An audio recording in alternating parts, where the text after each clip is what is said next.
৫,৪৫৯ কোটি টাকার বেশি ব্যয়ের ১১টি প্রকল্প একনেকে অনুমোদন। দেশে সম্ভাব্য বন্যা মোকাবেলায় সংশ্লিষ্ট সকলকে প্রয়োজনীয় প্রস্তুতি গ্রহণের নির্দেশ প্রধানমন্ত্রীর। জাতীয় সংসদে পাশ হল পরিশোধ ও নিষ্পত্তি ব্যবস্থা বিল ২০২৪ ও Bangladesh trade and tariff commission সংশোধন বিল ২০২৪। বাংলাদেশ থেকে চাকরি নিয়ে সৌদি আরবে গমনেচ্ছুদের প্রতারণা থেকে রক্ষায় যৌথভাবে কাজ করবে দুদেশের টাস্কফোর্স, জানালেন পররাষ্ট্রমন্ত্রী। সিলেট ও সুনামগঞ্জের সার্বিক বন্যা পরিস্থিতির অবনতি, ত্রাণ তৎপরতা অব্যাহত। ভারতের উত্তরপ্রদেশে ধর্মীয় অনুষ্ঠানে পদদলিত হয়ে ৮৭ জনের প্রাণহানি। এবং আজ রাতে ইউরো চ্যাম্পিয়নশিপ ফুটবলে নেদারল্যান্ডস, রোমানিয়া ও তুরস্ক অস্ট্রিয়ার মোকাবেলা করবে। শিরোনাম শুনলেন, এবারে বিস্তারিত। জাতীয় অর্থনৈতিক পরিষদের নির্বাহী কমিটি একনেক ৫,৪৫৯ কোটি ৮৭ লাখ টাকা ব্যয়ে মোট ১১টি প্রকল্প অনুমোদন দিয়েছে। আজ রাজধানী শেরেবাংলা নগরের এনএসি সম্মেলন কক্ষে অনুষ্ঠিত একনেকের চলতি অর্থবছরের প্রথম বৈঠকে প্রধানমন্ত্রী ও একনেক চেয়ারপারসন শেখ হাসিনার সভাপতিত্বে এ অনুমোদন দেয়া হয়। প্রকল্পগুলোর মোট ব্যয়ের মধ্যে সরকারি কোষাগার থেকে ৫,২১৪ কোটি ৩৪ লাখ টাকা মেটানো হবে, ১৪০ কোটি ৪৪ লাখ টাকা আসবে প্রকল্প সহায়তা থেকে এবং অবশিষ্ট ১০৫ কোটি ৯ লাখ টাকা সংশ্লিষ্ট প্রতিষ্ঠানের নিজস্ব তহবিল থেকে যোগান দেয়া হবে। অনুমোদিত প্রকল্পগুলির মধ্যে ৬০টি নতুন এবং ৪টি সংশোধিত প্রকল্প। এদিকে একনেক বৈঠকে প্রধানমন্ত্রী শেখ হাসিনা দেশের সম্ভাব্য বন্যা মোকাবেলায় বেসামরিক প্রশাসন সহ সংশ্লিষ্ট সবাইকে আগাম প্রস্তুতি গ্রহণের নির্দেশ দিয়েছেন। বৈঠক শেষে পরিকল্পনামন্ত্রী অবসরপ্রাপ্ত মেজর জেনারেল আব্দুস সালাম সাংবাদিকদের ব্রিফ করেন। এ সময় পরিকল্পনামন্ত্রী বলেন, বৈঠকে প্রধানমন্ত্রী বাংলাদেশ আবহাওয়া অধিদপ্তর ও সংশ্লিষ্ট বিশেষজ্ঞদের পূর্বাভাসের প্রেক্ষিতে আশঙ্কা করছেন যে আগামী মাসে দেশে বন্যা দেখা দিতে পারে। এর প্রসঙ্গে শেখ হাসিনা সম্ভাব্য বন্যা ও এর প্রভাব মোকাবেলায় সংশ্লিষ্ট সকলকে প্রয়োজনীয় প্রস্তুতি নিতে বলেছেন। এ বিষয়ে পরিকল্পনা বিভাগের সিনিয়র সচিব সত্যজিৎ কর্মকার জানান, প্রধানমন্ত্রী স্পষ্টভাবে বলেছেন যে প্রধান নদ নদীর পানি উজানে বৃদ্ধির পাশাপাশি দেশে বৃষ্টিপাতের সম্ভাবনা বৃদ্ধি পাওয়ায় আগস্ট মাসে সারা দেশে বন্যা হওয়ার আশঙ্কা রয়েছে। পরিকল্পনা প্রতিমন্ত্রী মাহমুদ শহীদুজ্জামান সরকার এবং পরিকল্পনা কমিশনের সদস্য ও সংশ্লিষ্ট সচিবগণ বৈঠকে যোগ দেন। জাতীয় সংসদে আজ পরিশোধ ও নিষ্পত্তি বিল ২০২৪ এবং Bangladesh trade and tariff commission সংশোধন বিল ২০২৪ পাস হয়েছে। অর্থমন্ত্রী আবুল হাসান মাহমুদ আলী এবং বাণিজ্য প্রতিমন্ত্রী আহসানুল ইসলাম টিটু বিল দুইটি উত্থাপন করেন। স্পিকার ড শিরিন শারমিন চৌধুরীর সভাপতিত্বে সংসদের বৈঠক আজ বিকেলে আবার শুরু হয়। পরিশোধ ও নিষ্পত্তি ব্যবস্থা বিল ২০২৪-এর উদ্দেশ্য হিসেবে বলা হয়েছে, গ্রাহক স্বার্থ সংরক্ষণের লক্ষ্যে ব্যাংকের পাশাপাশি ব্যাংক বহির্ভূত পরিশোধ সেবাদানকারীদের আইনি কাঠামোয় আনতে এই বিল আনা হয়েছে।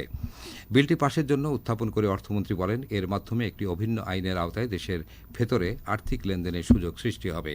তিনি বলেন, যেসব প্রতিষ্ঠান অনুমোদন না নিয়ে পরিশোধ সেবা প্রদান করছে তাদের বিরুদ্ধে আইনি ব্যবস্থা গ্রহণের পাশাপাশি গ্রাহকের স্বার্থ সুরক্ষায় আইনটি গুরুত্বপূর্ণ ভূমিকা পালন করবে।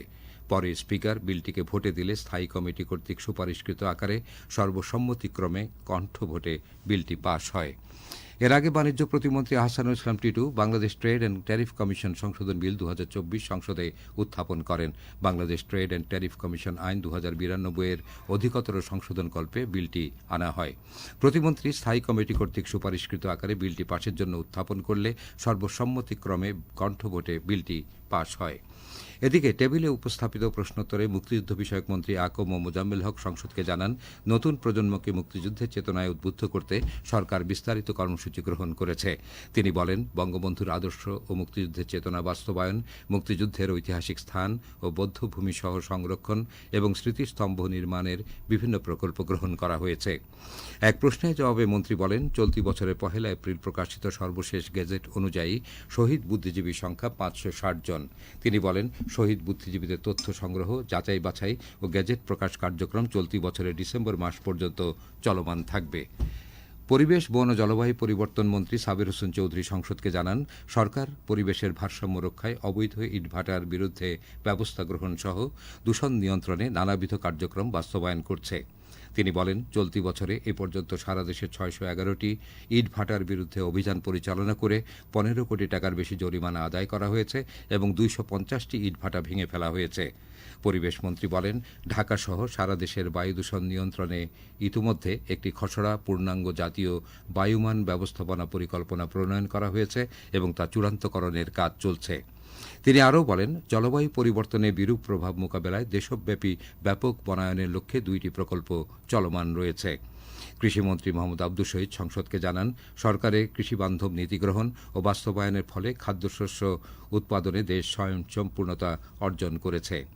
তিনি বলেন, বর্তমানে বাংলাদেশ বিশ্বে পাট ও কাঁঠাল উৎপাদনে দ্বিতীয়, সবজি ও ধান উৎপাদনে তৃতীয়, আম ও আলু উৎপাদনে সপ্তম এবং পেয়ারা উৎপাদনে অষ্টম স্থানে উন্নীত হয়েছে।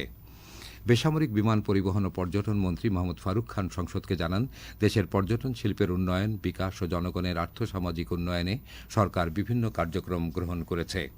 দেশে বর্তমানে 53 লাখেরও বেশি লোক পর্যটন খাতে কর্মরত আছে উল্লেখ করে তিনি বলেন, দেশের 1400টি আকর্ষণীয় পর্যটন স্থান চিহ্নিত করা হয়েছে এবং পর্যায়ক্রমে এসব স্থানের উন্নয়নে কর্মপরিকল্পনা গ্রহণ করা হচ্ছে। ভূমিমন্ত্রী নারায়ণচন্দ্র চন্দ সংসদকে জানান, সরকার ভূমি সেবায় স্বচ্ছতা ও জবাবদিহিতা নিশ্চিতকরণে স্মার্ট ভূমি ব্যবস্থাপনার আওতায় মিউটেশন এবং অনলাইন ভূমি উন্নয়ন কর সিস্টেম চালু করেছে। সংসদের বৈঠক আগামীকাল বিকেল 5:30টায় আবার বসবে। পররাষ্ট্রমন্ত্রী ড হাসান মাহমুদ বলেছেন, চাকুরি নিয়ে সৌদি আরব যেতে ইচ্ছুক বাংলাদেশিদেরকে প্রতারণা থেকে রক্ষায় বাংলাদেশ ও সৌদি আরবের যৌথ টাস্ক ফোর্স কাজ করবে। তিনি স্থানীয় সময় গতকাল সন্ধ্যায় সৌদি আরবের রাজধানী রিয়াদে বাংলাদেশ দূতাবাসে প্রবাসীদের সাথে মত বিনিময় সভায় একথা জানান। পররাষ্ট্রমন্ত্রী বলেন, সৌদি আরবে বাংলাদেশি জনশক্তি রপ্তানিতে আরও স্বচ্ছতা আনা এবং স্বার্থান্বেষী মহলে শ্রমিক হয়রানি বন্ধে একটি যৌথ টাস্ক ফোর্স গঠনের বিষয়ে সৌদি পররাষ্ট্রমন্ত্রীর সাথে ফলপ্রসূ আলোচনা হয়েছে। আওয়ামী লীগ সরকারের নেতৃত্বে দেশের উন্নয়ন কর্মকাণ্ডের সামগ্রিক চিত্র তুলে ধরে ড হাসান মাহমুদ বলেন, জাতির পিতা বঙ্গবন্ধু শেখ মুজিবুর রহমান প্রতিষ্ঠিত স্বাধীন বাংলাদেশকে তাঁর সুযোগ্য কন্যা প্রধানমন্ত্রী শেখ হাসিনা যে অভাবনীয় উন্নয়ন অগ্রগতির পথে এগিয়ে নিয়ে চলেছেন, সমগ্র বিশ্ব তার প্রশংসা করেছে, সৌদি সরকারও ভূয়সী প্রশংসা করেছে। তিনি বলেন, জাতীয় অর্থনীতিতে প্রবাসীদের গুরুত্বপূর্ণ অবদান রয়েছে। পররাষ্ট্রমন্ত্রী প্রবাসীদের জন্য রেমিটেন্স প্রেরণে প্রণোদনা, অনলাইন অফশোর ব্যাংকিং ব্যবস্থাপনার মাধ্যমে বৈদেশিক মুদ্রার হিসাব রক্ষণাবেক্ষণ, সর্বজনীন পেনশন সুবিধা এবং প্রবাসী কল্যাণ ব্যাংকের মাধ্যমে ঋণ বিতরণ সহ সরকারের নানা পদক্ষেপ তুলে ধরেন। পাশাপাশি তিনি প্রবাসীদের স্থানীয় আইনকানুন মেনে চলা এবং দেশ বিরোধী প্রচারণার বিরুদ্ধে সতর্ক ও তৎপর থাকা এবং দূতাবাসের কনসুলার সেবার মান উন্নয়ন বিষয়ে দিক নির্দেশনা দেন। সভায় বিশেষ অতিথির বক্তব্যে প্রধানমন্ত্রীর বেসরকারি শিল্প ও বিনিয়োগ উপদেষ্টা সালমান এফ রহমান প্রবাসী বাংলাদেশিদের অফশোর ব্যাংকিং সহ বিনিয়োগের বিভিন্ন সম্ভাবনা তুলে ধরেন। সৌদি আরবে নিযুক্ত রাষ্ট্রদূত মোহাম্মদ জাবেদ পাটোয়ারির সভাপতিত্বে সভায় আরও বক্তব্য রাখেন অতিরিক্ত পররাষ্ট্র সচিব ড মোহাম্মদ নজরুল ইসলাম। পরিবেশ, বন ও জলবায়ু পরিবর্তন মন্ত্রী সাবির হোসেন চৌধুরী বলেছেন, 2041 সালের মধ্যে 40% নবায়নযোগ্য জ্বালানি ব্যবহার নিশ্চিত করার লক্ষ্যে কার্যকর পদক্ষেপ গ্রহণ করতে হবে। তিনি আজ সচিবালয়ে বিদ্যুৎ, জ্বালানি ও খনিজ সম্পদ প্রতিমন্ত্রী নসরুল হামিদের সঙ্গে এক দ্বিপক্ষীয় বৈঠকে একথা জানান। পরিবেশ মন্ত্রী বলেন, নবায়নযোগ্য জ্বালানির ব্যবহার বৃদ্ধি এবং কার্বন নিঃসরণ কমাতে সঠিক ও টেকসই পরিকল্পনা গ্রহণ ও বাস্তবায়ন করতে হবে। এ লক্ষ্যে উভয় মন্ত্রণালয়ের মধ্যে সমন্বয় আরও জোরদার করা হবে। বৈঠকে 2041 সালের মধ্যে দেশের মোট জ্বালানি চাহিদার 40% নবায়নযোগ্য জ্বালানি ব্যবহারে সরকারের লক্ষ্যমাত্রা অর্জনে করণীয় বিষয় নিয়ে বিস্তারিত আলোচনা হয়। সিলেট ও সুনামগঞ্জের বন্যা পরিস্থিতির অবনতি হয়েছে। আজ সারাদিন বৃষ্টিপাত না হলেও সিলেটে সার্বিক বন্যা পরিস্থিতির উন্নতি হয়নি। গত কয়েকদিনের অবিরাম বর্ষণ ও পাহাড়ি ঢলে তলিয়েছে জেলার 4টি উপজেলার বিস্তীর্ণ এলাকা। সিলেট নগরীর অনেক জায়গায় নতুন করে জলাবদ্ধতার সৃষ্টি হয়েছে। জেলার 5টি নদীর পানি 6টি স্থানে বিপদসীমার উপর দিয়ে প্রবাহিত হচ্ছে। এর মধ্যে সুরমা নদীর পানি কানাইঘাট পয়েন্টে 118 সেন্টিমিটার, কুশিয়ারার পানি অমল শীত পয়েন্টে ৭১ সেন্টিমিটার, ফেঞ্চুগঞ্জ পয়েন্টে ২২ সেন্টিমিটার এবং কুশিয়ারা পয়েন্টে ০.৭ সেন্টিমিটার উপর দিয়ে প্রবাহিত হচ্ছিল। এছাড়া সারি গোয়াইন নদীর পানি গোয়াইনঘাট পয়েন্টে ১০ সেন্টিমিটার উপর দিয়ে প্রবাহিত হচ্ছিল। আমাদের সিলেট প্রতিনিধি জানিয়েছেন, জেলার ১৩টি উপজেলার মধ্যে 10টি উপজেলার আশ্রয় কেন্দ্রে গতকাল পর্যন্ত ৮,৩০৮ জন আশ্রয় নিয়েছেন। জেলায় সর্বমোট ৬৫৩টি আশ্রয় কেন্দ্র প্রস্তুত রয়েছে। কুশিয়ারা নদীর পানি বৃদ্ধি পাওয়ায় বিয়ানীবাজার উপজেলার নতুন নতুন এলাকা প্লাবিত হচ্ছে। প্রশাসন বানভাসী মানুষকে আশ্রয় কেন্দ্রে যাওয়ার পরামর্শ দিয়েছে। জেলার গোয়াইনঘাটে তৃতীয় দফা বন্যায় ১৫১টি গ্রাম প্লাবিত হয়েছে। উপজেলা সদরের সাথে প্রত্যন্ত অঞ্চলে সড়ক যোগাযোগ বিচ্ছিন্ন রয়েছে। মৌলভীবাজারেও নদ নদী ও হাওরের পানি বৃদ্ধি পাচ্ছে। জেলার সদর, রাজনগর, কুলাউড়া, জুড়ি ও বড়লেখা উপজেলায় বাসাবাড়ির উঠান ও রাস্তাঘাটে পানি জমেছে। বৃদ্ধি পাচ্ছে মনু, কুশিয়ারা ও জুড়ি নদীর পানি। পানি উন্নয়ন বোর্ড জানায়, আজ বিকাল ৩টা পর্যন্ত মনু নদীর পানি সদর উপজেলার চাঁদনীঘাট ব্রিজে বিপদসীমা ১৪ সেন্টিমিটার ও কুলাউড়া রেলওয়ে ব্রিজে বিপদসীমার ২০ সেন্টিমিটার উপরে প্রবাহিত হচ্ছিল। শেরপুর পয়েন্টে কুশিয়ারা নদীর পানি বিপদসীমা ১৪ সেন্টিমিটার এবং জুড়ি নদীর পানি বিপদসীমার ১৮০ সেন্টিমিটার উপর দিয়ে প্রবাহিত হচ্ছিল।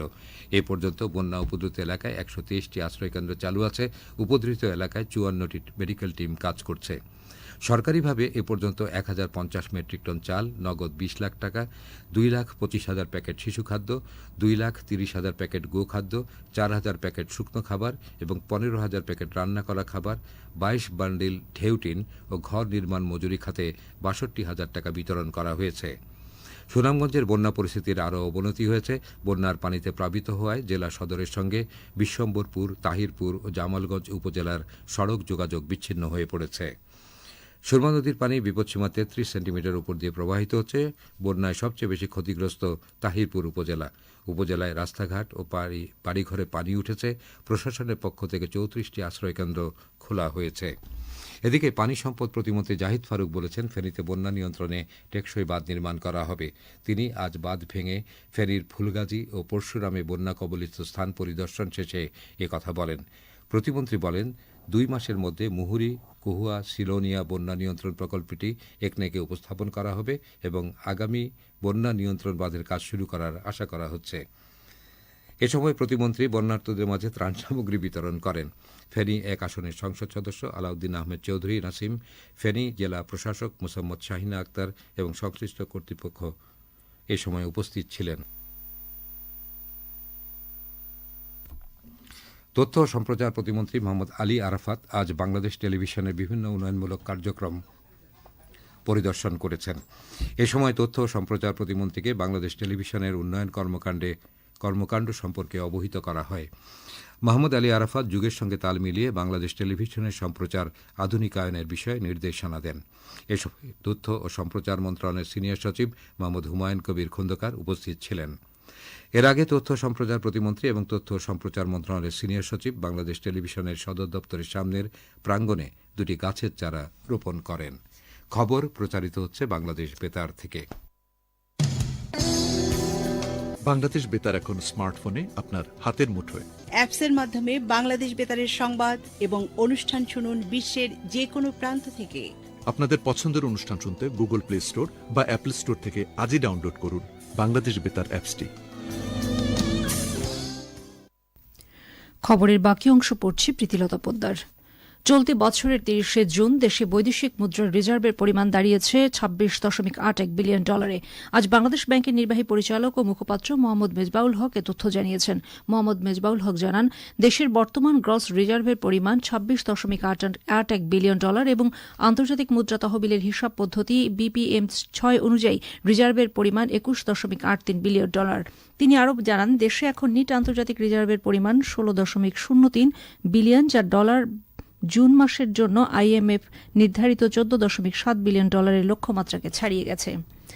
সরকারি কর্মচারীদের সম্পদ বিবরণীর ঘোষণা ও হিসাব আইন অনুযায়ী দাখিলের নির্দেশ দিয়েছে হাইকোর্ট। এক রিট আবেদনের প্রাথমিক শুনানি নিয়ে বিচারপতি মোহাম্মদ নজরুল ইসলাম তালুকদার ও বিচারপতি কাজী ইবাদত হোসেনের সমন্বয়ে গঠিত হাইকোর্ট ডিভিশন বেঞ্চ আজ রুলসহ এই আদেশ দেন। এ বিষয়ে অগ্রগতি প্রতিবেদন ৩ মাসের মধ্যে আদালতে দাখিল করতে বলা হয়েছে। বিধি অনুসারে সরকারি কর্মচারীদের সম্পদের হিসাব দাখিল ও তা প্রকাশ বিষয়ে প্রয়োজনীয় নির্দেশনা চেয়ে গতকাল সুপ্রিম কোর্টের আইনজীবী সুবীর নন্দী দাস রিট পিটিশন দায়ের করেন।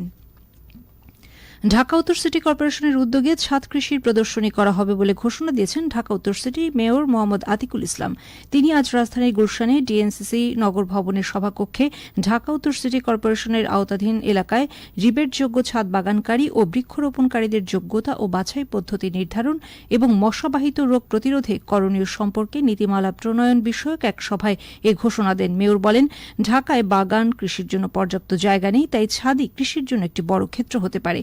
তিনি বলেন, ছাদ কৃষি পরিবেশ রক্ষা ও জীববৈচিত্র্য সংরক্ষণেও গুরুত্বপূর্ণ ভূমিকা রাখে। সভায় অন্যান্যের মধ্যে ডিএনসিসির প্রধান নির্বাহী কর্মকর্তা মীর খায়রুল আলম সহ সংশ্লিষ্ট কর্মকর্তাগণ উপস্থিত ছিলেন।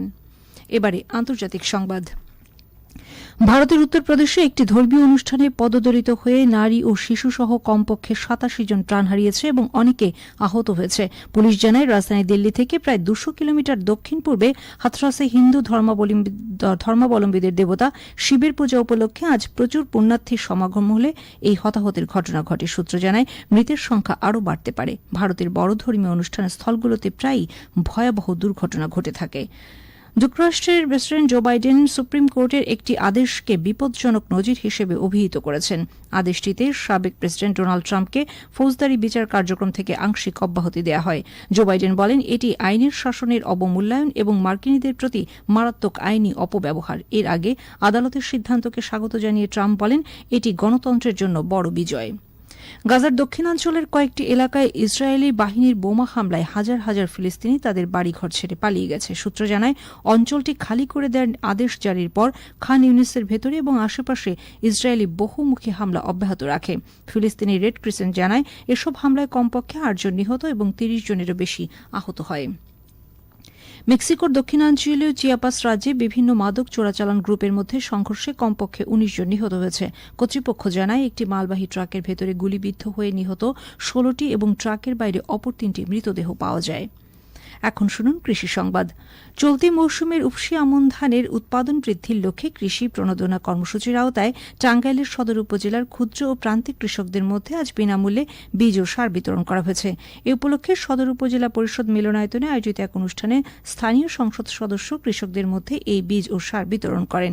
অনুষ্ঠানে ১,০০০ কৃষকের মধ্যে ৫ কেজি করে রোপা আমন ধানের বীজ, ১০ কেজি ডিএপি ও ১০ কেজি এমওপি সার বিতরণ করা হয়।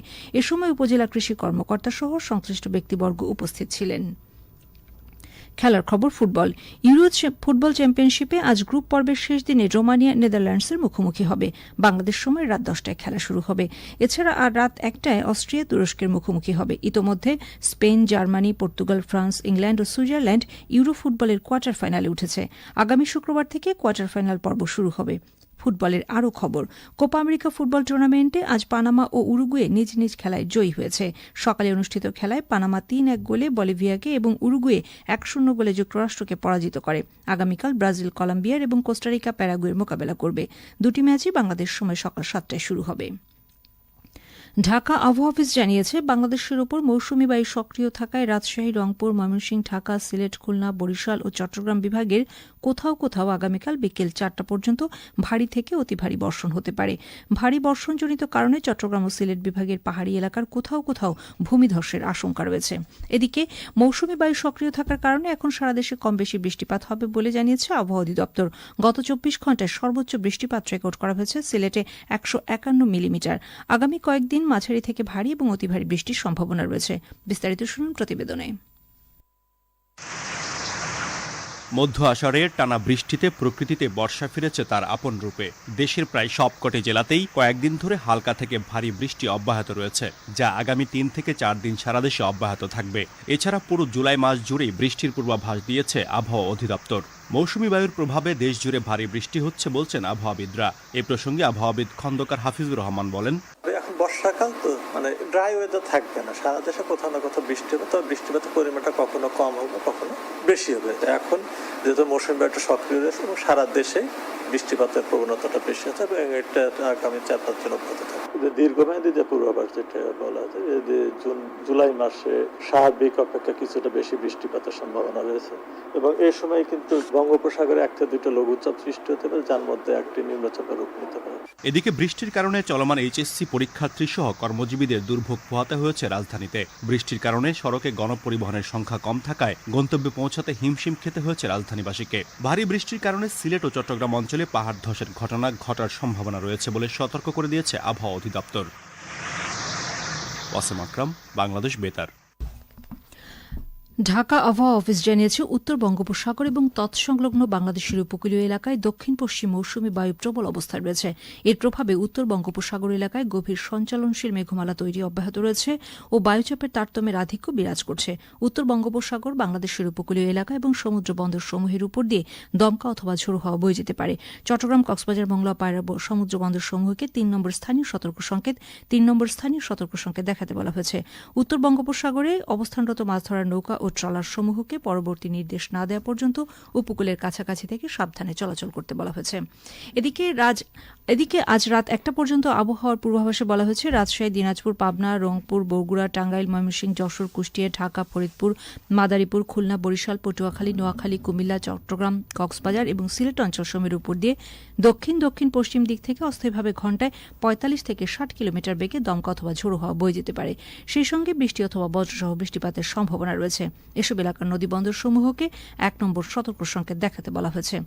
খবর শেষ করার আগে শিরোনামগুলো আরও একবার। ৫,৪৫৯ কোটি টাকার বেশি ব্যয়ের 11টি প্রকল্প একনেকে অনুমোদন। দেশের সম্ভাব্য বন্যা মোকাবেলায় সংশ্লিষ্ট সকলকে প্রয়োজনীয় প্রস্তুতি গ্রহণের নির্দেশ প্রধানমন্ত্রীর। জাতীয় সংসদে পাশ হল পরিষদ ও নিষ্পত্তি ব্যবস্থা বিল 2024 ও Bangladesh trade and tariff commission সংশোধন বিল 2024। বাংলাদেশ থেকে চাকরি নিয়ে সৌদি আরবে গমনেচ্ছুদের প্রতারণা থেকে রক্ষায় যৌথভাবে কাজ করবে দুদেশের টাস্কফোর্স, জানালেন পররাষ্ট্রমন্ত্রী। সিলেট ও সুনামগঞ্জের সার্বিক বন্যা পরিস্থিতির অবনতি, ত্রাণ তৎপরতা অব্যাহত। ভারতের উত্তরপ্রদেশে ধর্মীয় অনুষ্ঠানে পদদলিত হয়ে 87 জনের প্রাণহানি। এবং আজ রাতে ইউরো চ্যাম্পিয়নশিপ ফুটবলে নেদারল্যান্ডস, রোমানিয়ার ও তুরস্ক অস্ট্রিয়ার মোকাবেলা করবে। খবর শেষ হল।